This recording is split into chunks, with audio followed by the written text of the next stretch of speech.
Hi friends, welcome to Alima சமையல். வாங்க இன்றைக்கி நம்ம என்ன செய்ய போகிறோன்னா எக் பால்.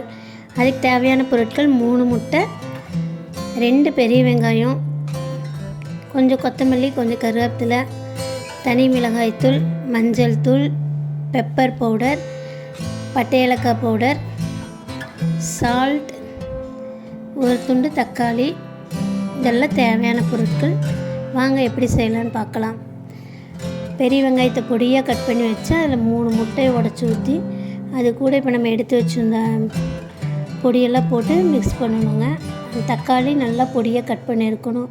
பெப்பர் மட்டும் உங்களுக்கு வேணுன்னா எக்ஸ்ட்ரா போட்டுக்கோங்க. எங்களுக்கு போதும்னால நாங்கள் அளவாக போட்டிருக்கோம். நீங்கள் வேணுன்னா எக்ஸ்ட்ரா போட்டுக்கலாம். எல்லாம் ஒன்றா போட்டு மல்லித்தலை கருவேப்பிலை பொடியாக கட் பண்ணி வச்சுருக்கோங்க. எல்லாம் நல்லா பீட் பண்ணிக்கலாங்க.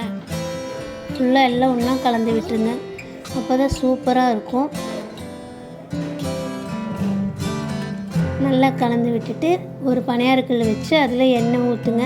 எல்லா குழியில் எண்ணெய் ஊற்றிட்டு அதில் நம்ம கலக்கி வச்சுருக்கோம்லங்க அந்த முட்டையெல்லாம் அதெல்லாம் எடுத்து கொஞ்சம் கொஞ்சமாக அதில் ஊற்றலாம். பாருங்கள், அளவாக ஊற்றணும். அப்போ தான் திருப்பி போட்டு வேகிறதுக்கு நல்லாயிருக்கும். சிம்மில் வச்சுக்கோங்க. அப்போ தான் உள்ளேயெல்லாம் வெங்காயமெல்லாம் வேகும். ஹையில் வச்சிங்கன்னா முட்டை கருகிடும், அப்புறம் வேகாது, நல்லாவே இருக்காது. பாருங்கள், இந்த மாதிரி கோல்டன் ப்ரௌனாக இருக்கணும். கருகாமல் நல்லபடி திருப்பி போட்டு எடுக்கணும். இந்த வீடியோ உங்களுக்கு பிடிச்சிருந்துச்சுன்னா லைக் பண்ணுங்கள், ஷேர் பண்ணுங்கள், சப்ஸ்கிரைப் பண்ணுங்கள்.